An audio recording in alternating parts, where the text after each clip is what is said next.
It's after visiting hours. Well, I'm looking for someone to give me a report on Jillian Bolak. Could you do that for me? Are you a member of her family? No, not quite. We're old friends. I'm just up from Washington. Well, if you prefer, I could find Seneca and I'll ask him. No, let me check her chart for you. Thank you. I'd appreciate it. I saw her after the surgery. She was in terrible back pain. Frank, Hi, Ray. you said a walk around the block. Well, that's all I thought it would be. I didn't. Well, I won't be here long. Just checking in on Jillian. Yes, I am. Why couldn't you do it by phone? Because I couldn't do it by phone. Now, if you want to wait, fine. If not, I'll meet you back at Ryan's in 15, 20 minutes, okay? But you'd rather I left. Whatever, Ray. I'm not going to. As much as I hate tagging after you and acting as a bodyguard, this is a dangerous place for you to be, and if you don't know it, I do. So yes, I'll wait. Fine. Have a seat. Well, how's she doing? Well, her condition's stable. Intense back pain, but she is healing. I see. Look, the last time I was here, I looked in on her after official visiting hours. I know my parents and my mother has anyway. I was wondering if I might have a minute with her. If she's asleep, I promise I won't disturb her. Frank, I really think that Mary might like to see you down in emergency. It's possible that Jack is out of surgery by now, and they might have something to report. No, they don't. It'll be at least another hour. Nevertheless, I don't want to intrude, but Mary is alone. Pat is with her. And Seneca is with Jill. Or if he isn't, then she's under medication and resting comfortably at this hour. I'll tell you what. I'm Senator Frank Ryan. My brother is Dr. Ryan. He's on staff here in neurology. Now, my parents are in and out all of the time. I'd settle for a phone call, but there's no phone in her room for some reason. So, all things considered, I should be allowed a short visit, don't you think? Senator Ryan, just a minute. Yes, you're not allowed to visit. Me? My name's on that list? By whose order, may I ask? By mine.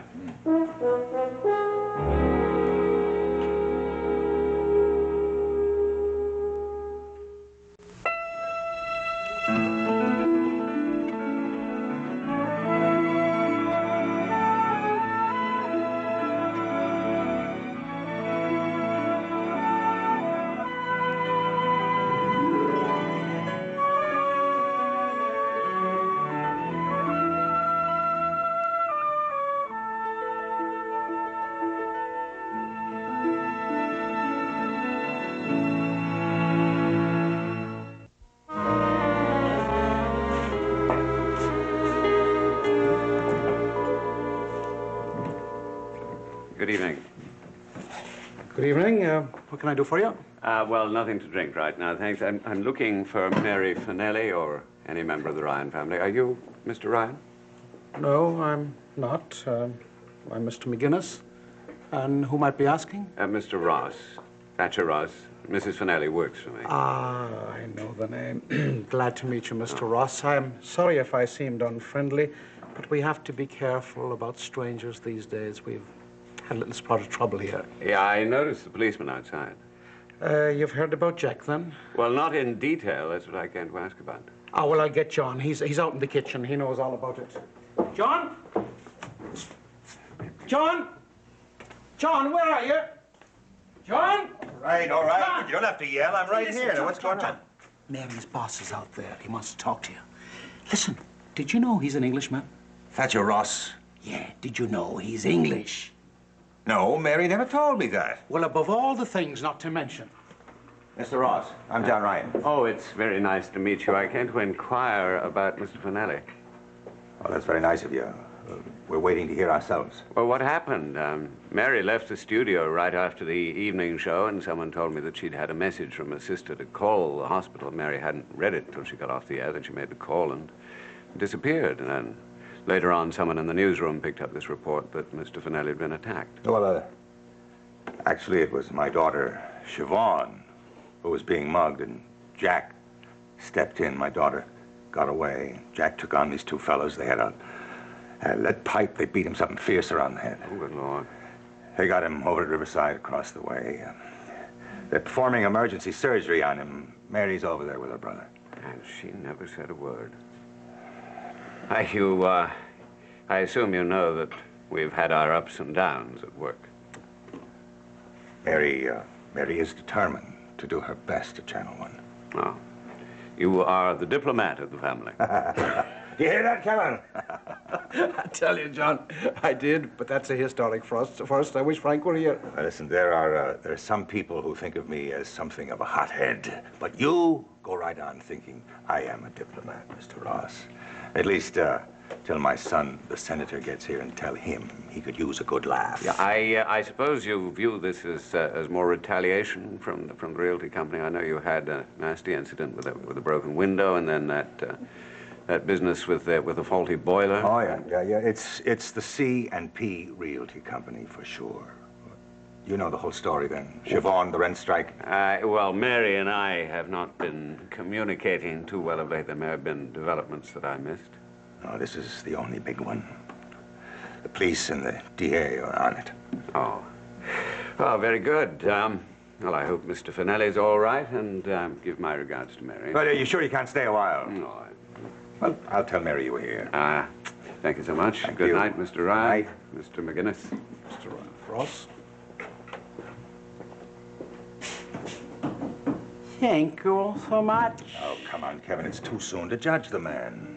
Very good, actually. At least he had the decency to be concerned. That's true.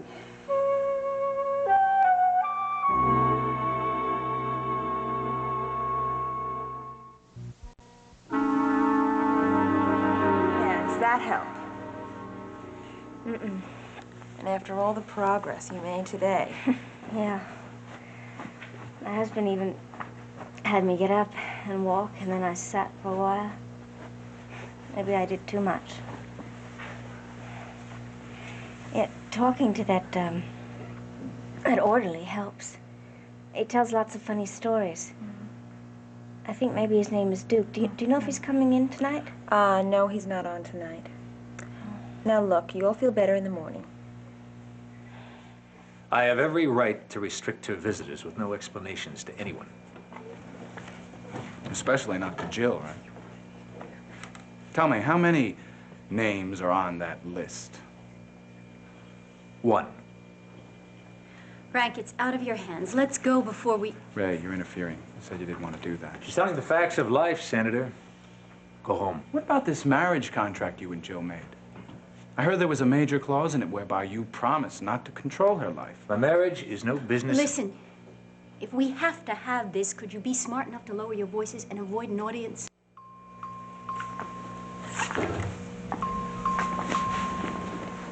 You know, what you call controlling, I call taking care of, nurturing, but that's beside the point. All you have to know is that you are not going to see or talk to Jillian during the rest of her hospital stay. And Jill has no idea of this, does she? You've even got the staff helping you. You've had the phone removed from her room. Never told her why, did you? What did you tell her? She wasn't strong enough to take any calls? A contract is a sworn agreement, Seneca. You've broken that agreement. That's what's going to hurt Jill. More than 50 visits from me. Good night, Senator. To hell with your nurturing. Frank, don't force it. You'll be sorry. Relax, Ray. I know what I'm doing. Really? Do you know that the last time you came to visit Jill, she cried about Edmund for hours? Sobbed. Threw her back into spasm, made the pain 10 times worse than it had to be. No, you didn't know that, did you? Because you don't stick around for the aftermath of your behavior, you're not responsible for your actions. You just do whatever it is that makes you feel better. No, I believe in the long run that grieving for Edmund will only do Jill good. Because if she doesn't do it now, she'll carry it around with her for the rest of her life and let it become what the rest of her life is all about. And maybe that's going to happen to you, Seneca. But I'm going to spare Jill. Please, please don't make a scene. Look over me, please. Look, you're right. He's a fool. But what can he do to you? He can't take Jill away from you, and God knows he's going to be careful talking to her. Please, it's not worth making a public brawl. That wasn't exactly what I had in mind. Let it go, Seneca. Just this once. I promise you, it won't happen again. You know, he's more than a fool. He's after a dead loved one. He's got you. You really shouldn't put up with it. I'm certainly not going to.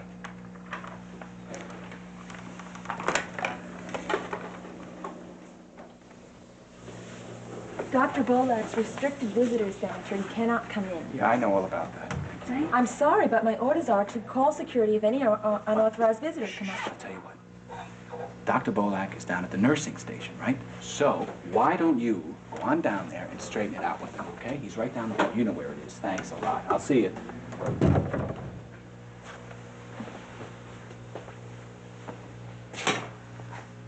Hi. Hi.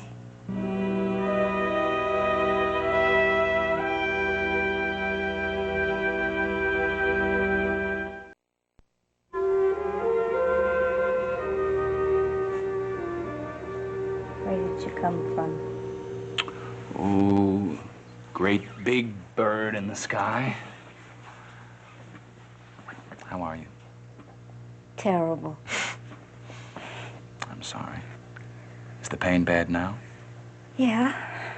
And I don't get another pill until sometime in the middle of the night. Drugs really take care of it, huh? Like magic. But right at this moment, I feel a little better. Good.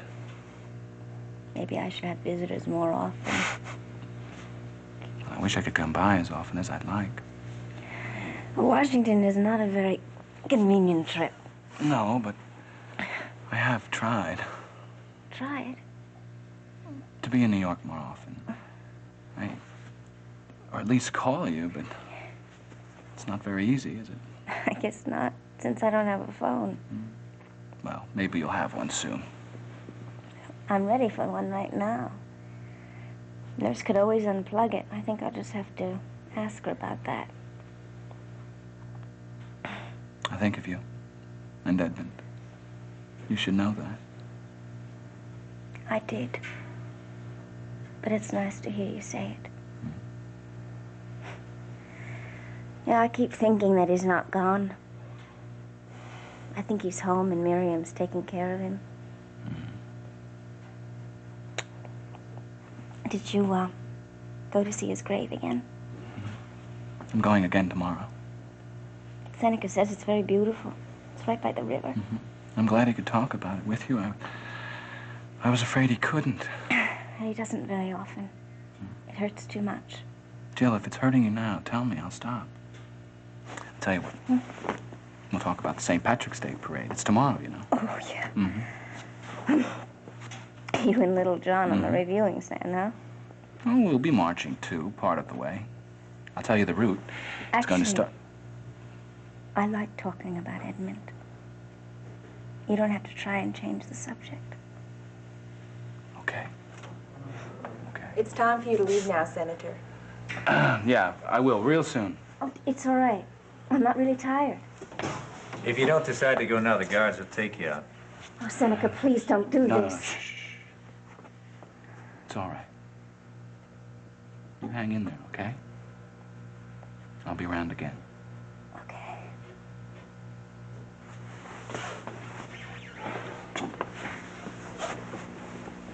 Be sure he gets on the elevator. Why did you do that? It was only here for a minute, and you called security? Take it easy. But why? Because I knew he'd do exactly what he's done. He's got you upset. He's brought on a whole... No, look, you don't even understand. I mean, talking to him helps me. Okay, all right. Listen, I'm not arguing with you. Hey, I want you to try that exercise, the relaxation one, before the tension builds up too much. Start with your feet. Come on. Let all your muscles go. Your feet, You just your don't calves. understand. Come on, your hands, your arms. All the physical pain in the world can't be worse than what he's doing to her.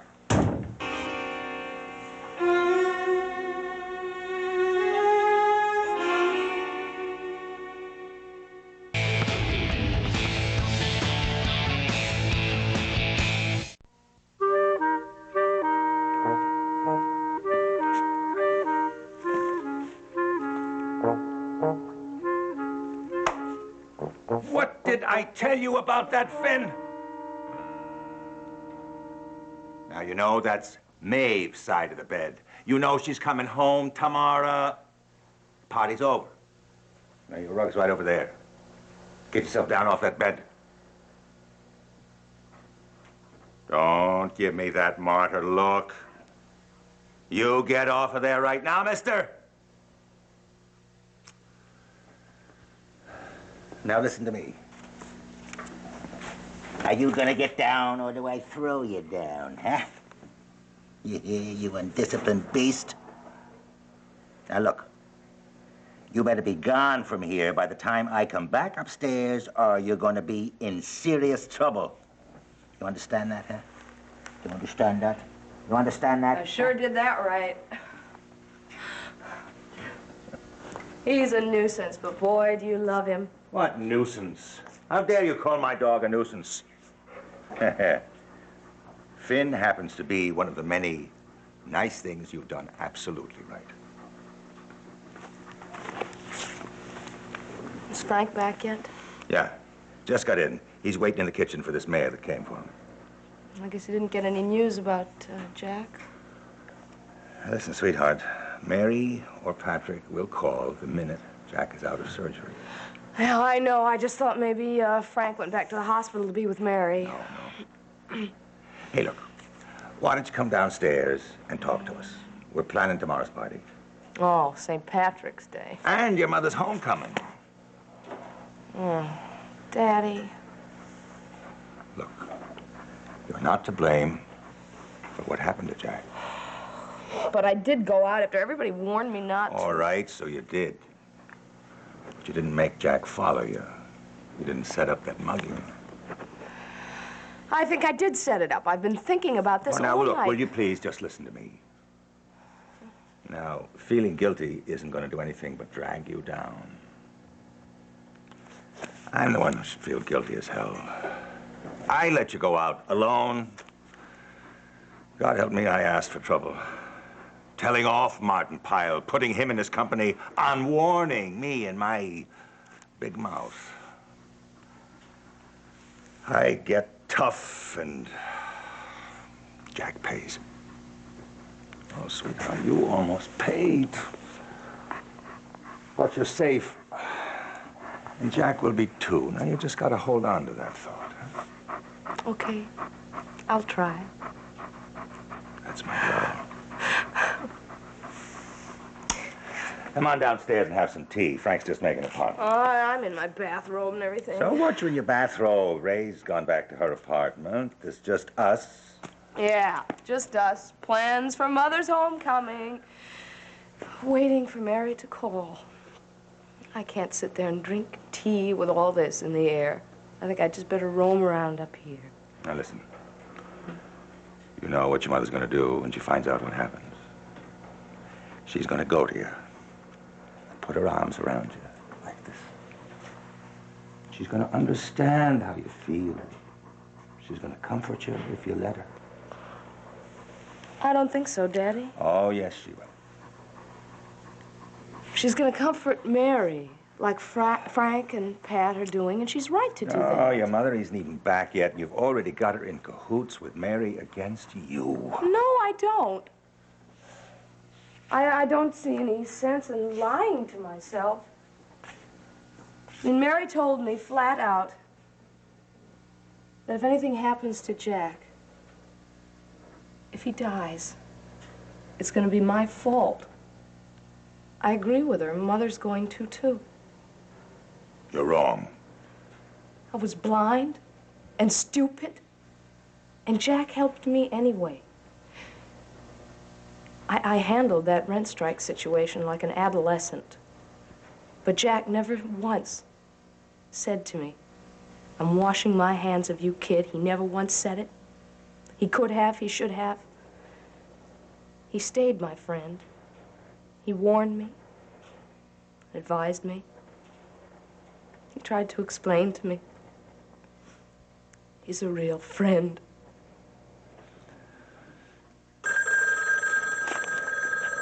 Hello. Mary. Oh, thank God. Thank God. Oh, Oh, sweetheart, that's wonderful. Do you want us to come over there? All right. Listen, as soon as Jack comes around, you give him our love. Hear me? All right. Now, you take care. We'll be waiting up for you. What did I tell you, darling? He's really okay. Everything's okay. Jack and you and Mary and your mother. What I tell you? See what I tell you? I hope so.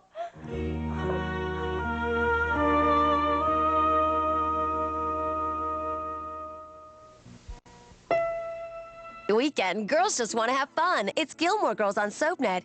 Catch back-to-back episodes of one of TV's most popular shows. Saturday nights at 9 and Sundays at 6. Gilmore Girls on SoapNet.